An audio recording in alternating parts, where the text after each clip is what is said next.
Buenas tardes, jóvenes. Hoy día nos reunimos para analizar el capítulo del ser y la nada, ¿ya? Como nosotros ya habíamos visto en las clases anteriores, dijimos que lo íbamos a hacer de la siguiente manera. Primero, nosotros ya estuvimos con dos clases que correspondían a clases de contenido, ¿ya? Donde vimos análisis de texto. Después de eso, yo les di una semana para que usted pudiera realizar su actividad, ¿ya? Ahora nosotros vamos a explicar el texto del ser y la nada para que la siguiente clase usted pueda hacer su fichaje sobre este apartado. Entonces vamos a tener 2 semanas enfocadas a clases y 2 semanas enfocadas a lectura para que vamos avanzando de la misma manera como íbamos a ir avanzando dentro del colegio, ¿ya? ¿Cuál es la idea de esto?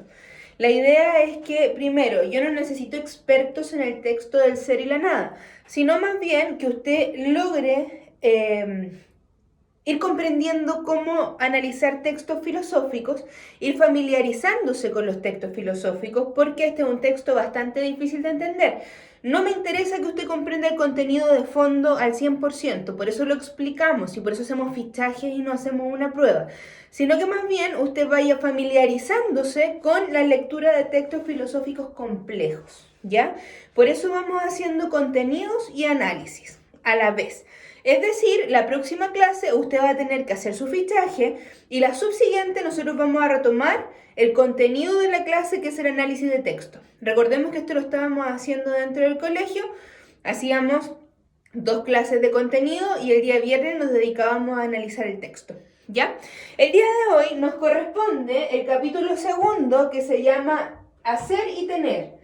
El apartado número 1, que es el psicoanálisis existencial, es decir, de la página 187 a la 191, ¿ya? Al igual que como lo hicimos en la clase que nosotros alcanzamos a analizar un poquito del texto, yo voy a ir leyendo.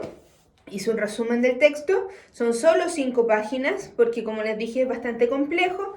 Lo voy a ir leyendo y la idea es que usted lo vaya escuchando y vaya sacando sus conclusiones para después poder hacer el fichaje, que es el formato que usted ya tiene, cosa que cuando termine el semestre o termine el año nosotros tengamos esa nota de fichaje, que son notas acumulativas de algo que estamos trabajando constantemente, ¿ya? Y vamos a tener una nota sin tener una evaluación directa. Bueno, entonces, como les dije, el título de esto es el psicoanálisis existencial. Primero, ¿a qué se refiere el título? Disculpen. Cuando nosotros hablamos de psicoanálisis, el psicoanálisis es una escuela psicológica que tiene que ver con el estudio del subconsciente y la conciencia del individuo, ¿ya? Uno de los principales expositores de esta corriente psicológica o escuela psicológica es Freud, ¿ya? Que es un psicoanalista, psiquiatra, que trataba el tema de el estudio de la mente por medio de los impulsos biológicos y por medio del subconsciente. No vamos a ahondar en Freud porque en realidad no me interesa que entienda eso ahora. ¿Por qué lo explico? Porque tiene que ver con lo que nosotros vamos a hablar a continuación. Uno de los temas centrales del texto es el tema del deseo. Voy a poner aquí. Entonces, cuando nosotros hablamos de psicoanálisis, Freud, por ejemplo, nos va a decir que el deseo es algo que está inconscientemente en nosotros, de manera mental, ¿ya? Y que muchas veces nuestro actuar diario, nuestro actuar constante, es respuesta a la satisfacción de estos deseos biológicos que yo tengo. Aunque yo no quiera satisfacerlos, mi mente y mis decisiones van a ser en torno a estos deseos, ¿ya? Puede que a lo mejor yo no quiera satisfacer esos deseos, pero inconscientemente me va a llevar a hacerlo igual, ¿ya? Entonces voy a ir leyendo. Primero, es súper importante lo que dice al comienzo, que el objetivo de este capítulo, menciona el autor, es estudiar el fin que persigue el ser humano, ¿ya? Él parte diciendo que la realidad humana se anuncia y define por los fines que persiguen. Es decir, que el ser humano como realidad se configura por los fines que persigue, se configura por las metas que yo voy alcanzando y voy persiguiendo a lo largo de mi vida. Por lo tanto, si yo tengo metas distintas a las de ustedes, lo más probable es que nos configuremos también de manera distinta, ¿ya? Entonces dice que la realidad humana se anuncia y se define por los fines que persigue. Dice que en los capítulos anteriores que nosotros ya hemos leído, se ha visto el para sí desde un impulso, porque el que se lanza a su fin, ¿ya? Por el que se lanza a su fin. Es decir, recordemos que nosotros en los capítulos anteriores leímos con respecto al para sí, ¿ya? Cuando nosotros hablamos del para sí, diría este autor como retroalimentación de los capítulos anteriores, habla desde el impulso que yo tengo para realizar mi fin, ¿ya? Entonces él trata de hacer una pequeña retroalimentación de capítulos anteriores y tratar de relacionarlo con lo que vamos a hablar ahora, que tiene que ver con los fines que persigue el ser humano, ¿cierto? Entonces él empieza a hablar del psicoanálisis empírico. Dice que el psicoanálisis, que lo tengo acá, psicoanálisis empírico, es decir, que tiene relación con la experiencia. Cuando nosotros hablamos que algo es empírico, quiere decir que se basa en la experiencia. O sea que si hablamos de psicoanálisis empírico, quiere decir que yo voy a estudiar lo que desea el hombre, sus impulsos, su mente, a partir de su experiencia, ¿ya? Entonces él dice que el psicoanálisis empírico dice que un hombre se define por sus deseos. Es decir, que el ser humano se va a definir en la medida que desea, ¿ya? Si yo deseo ciertas cosas, va a ser mi definición como persona. ¿Por qué? Porque yo deseo cosas distintas a las de ustedes. Entonces dice que sí, este psicoanálisis contiene dos errores, que es lo que mayoritariamente habla en estas dos páginas, porque dan muchos ejemplos, pero yo traté de centrarme en lo principal. Entonces dice que el primer error es que el psicólogo empírico, al hablar de los deseos del hombre, ve los deseos como si estuviesen en el hombre como contenido de su conciencia. ¿Qué quiere decir esto? Al hablar de los deseos en el ser humano, la persona que hace psicología empírica habla de estos deseos como si fueran parte de la conciencia. Si nosotros tenemos una tacita, no, mejor lo vamos a hacer empíricamente. Si nosotros tenemos este estuche de lentes, este estuche es la conciencia. Los lentes y el pañito son su contenido, porque están adentro del estuche, adentro de la conciencia. ¿Qué dice el psicólogo empírico? Que los deseos son contenido de la conciencia. Los lentes y el pañito son el contenido del estuche, que si lo llevamos a esta analogía sería la conciencia, ¿ya? A eso se refiere con que los deseos son contenido de la conciencia, es decir, están dentro de mi conciencia, son cosas distintas. ¿Por qué? Porque yo reconozco dos realidades, una que está dentro de la otra. Continúo.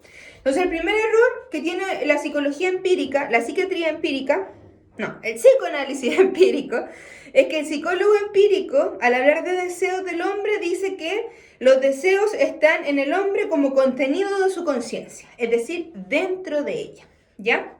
Ejemplo, dice acá, si deseo una casa, una mujer, el autor daba muchos ejemplos, yo me quedé con el ejemplo de la casa. Si deseo una casa, como mi deseo puede ser otra cosa que conciencia de mi deseo. Se lo pregunta, ¿cómo mi deseo puede ser otra cosa que conciencia de mi deseo? ¿Cómo sé yo que ese deseo es distinto a mi misma conciencia? Él se lo pregunta en realidad, no lo responde, pero sí menciona que ese es uno de los errores. Y de hecho dice que los deseos son conciencia. Los deseos no están contenidos en la conciencia, ¿ya? No es que los deseos estén dentro de la conciencia y sean realidades distintas. No, el autor dice que los deseos son conciencia. ¿Y a qué se refiere con esto? A tener conciencia de alguna cosa. Entonces, volviendo al ejemplo del estuche. Si nosotros decíamos que esta es la conciencia y estos son los deseos, este autor, el que está escribiendo el texto, va a decir que es un error, Porque en realidad los deseos, si están en la conciencia, son conciencia. Lo mismo podríamos decir nosotros. Si yo tengo corazón, ya puedo decir que son realidades distintas a mí, pero el corazón me compone. Entonces mi corazón es parte de Bárbara. Mi corazón es Bárbara. Los deseos son conciencia. ¿Por qué? Porque cuando yo deseo algo, tengo conciencia de algo. Yo no deseo, deseo. ¿Pero qué deseo? Yo tengo conciencia de lo que deseo, ¿ya? Entonces es como una realidad. El tener conciencia de algo, el desear algo, es la conciencia misma. No son realidades distintas, según el autor, ¿ya? Entonces sería un error del psicoanálisis empírico el decir que la conciencia y los deseos son dos realidades distintas, ¿ya? Segundo error que el autor plantea, el considerar la indagación psicológica como terminada al alcanzar los deseos empíricos. Cuando digo alcanzar, hola mi amor, anda mi perro. Cuando hablo de considerar la indagación psicológica como terminada al alcanzar los deseos empíricos, quiere decir que yo no sigo investigando o yo no sigo deseando cuando yo alcanzo ese deseo. ¿Se entiende? Por ejemplo, si yo quiero un plumón, yo deseo tener un plumón mucho. ¿Qué pasa cuando yo ya tengo ese plumón? ¿Dejo de desear? No. Puede que desee otra cosa, pero mis deseos, como son conciencia misma y no cosas distintas, voy a constantemente seguir deseando, ¿ya? Entonces el segundo error, según este autor, es que se considera que la indagación psicológica, es decir, lo que yo estoy investigando con respecto a esto, está terminado cuando alcanzo el deseo, cosa que para él no es así. ¿Qué dice el autor? Que el ser humano se definiría por lo empírico en este caso, lo que puede alcanzar por experiencia, ¿ya? ¿Qué pasa si yo no puedo alcanzar mis deseos? ¿Me frustro? ¿Dejo de tener conciencia? No, ¿ya? Entonces nosotros no podemos definirnos por los deseos que quiero alcanzar y que logro o que no logro. Por eso es un segundo error, porque vuelvo a repetir, dice que se considera la indagación psicológica como terminada al alcanzar los deseos empíricos, o sea, al llevar al ámbito material mis deseos, ¿ya? En este caso, el ser humano se definiría por lo empírico, o sea, el ser humano tendría que ver solamente con lo que yo puedo realizar por experiencia y lo que se puede alcanzar, ¿ya? Obviamente él considera que es un error.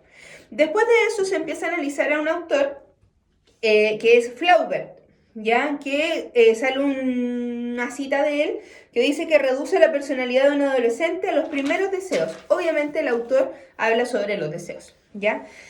Y en realidad se analiza la vida de Flaubert, lo que podría haber sido, si escritor, actor o realmente lo que es psicólogo, pero en realidad no tiene mucha importancia, sino más tomarlo como un ejemplo, ¿ya? ¿Qué es lo importante acá? Que el autor destaca que lo abstracto es anterior a lo concreto. Recuerden que estábamos hablando que el hombre se definiría por cumplir sus deseos, que era el segundo error. Lo abstracto es anterior a lo concreto. Entonces, si yo tengo un deseo abstracto en mi conciencia, es anterior a que yo lo pueda materializar. Entonces, yo no puedo configurarme a partir solo de la experiencia y de la materialización de esos deseos, ¿ya? ¿Qué más? Después al final se hace un pequeño análisis sobre, se menciona el concepto de psicología, no se define, pero sí se habla de la psiquiatría, ¿ya? Dice que se satisface cuando pone claras las estructuras generales. Y aquí es importante hacer una diferencia entre psicología y psiquiatría. Yo sé que la mayoría lo conoce, pero a lo mejor para entender un poquito el contenido del texto vendría el caso separarlas, ¿ya? Primero, la psicología. Cuando uno estudia psicología, estudia psicología. Cuando uno estudia psiquiatría, estudia medicina, ¿ya? Y se va por la rama de la salud mental, ¿ya?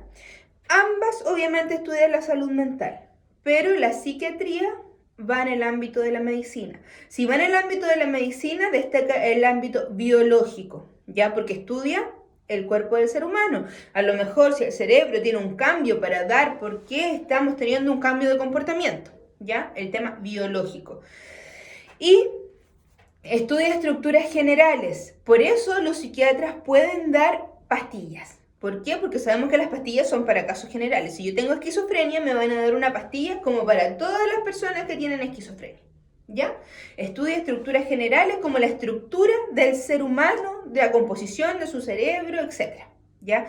Si hay alguna diferencia con las hormonas, también lo voy a estudiar porque también puede intervenir en la capacidad que yo tengo para actuar y para pensar. ¿Ya? En cambio, la psicología es más individual. ¿Por qué? Porque el psicólogo necesita tratar con el paciente para ver su caso, para ver su experiencia, ¿ya? Y analizar lo que le está pasando. ¿Y qué es lo que estudia la psicología? A diferencia de la psiquiatría, que se guía más por lo biológico, estudia las emociones, las conductas. Por eso yo necesito hablar y no voy a generalizar, a lo mejor diciendo, usted tiene depresión, tómese esta pastilla y se va a mejorar. No, por eso muchas veces a uno cuando tiene depresión lo mandan a terapia, porque su experiencia puede que tenga depresión porque perdió un familiar y puede que otra persona tenga depresión por un ámbito biológico. Entonces la persona que tiene depresión por un ámbito familiar de pérdida, a lo mejor va a poder tomar una pastilla, pero su pena no se va a ir. Entonces necesita terapia. Ya, me gustaría hacer esa diferencia para poder continuar con la última parte.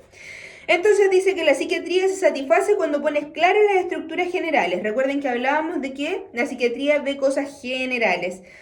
Y en este caso destaca de los delirios. Y no de dar el contenido individual y concreto. ¿Por qué? Porque eso lo hace la psicología. ¿Ya? La psicología es la que se enfoca en el ámbito individual y concreto de la experiencia de la persona. En cambio, la psiquiatría también va a haber experiencias personales y todo, pero se basa en algo general que es el cuerpo. Todos tenemos cuerpos, hay estudios, ¿ya? Porque se basa en la medicina, ¿ya?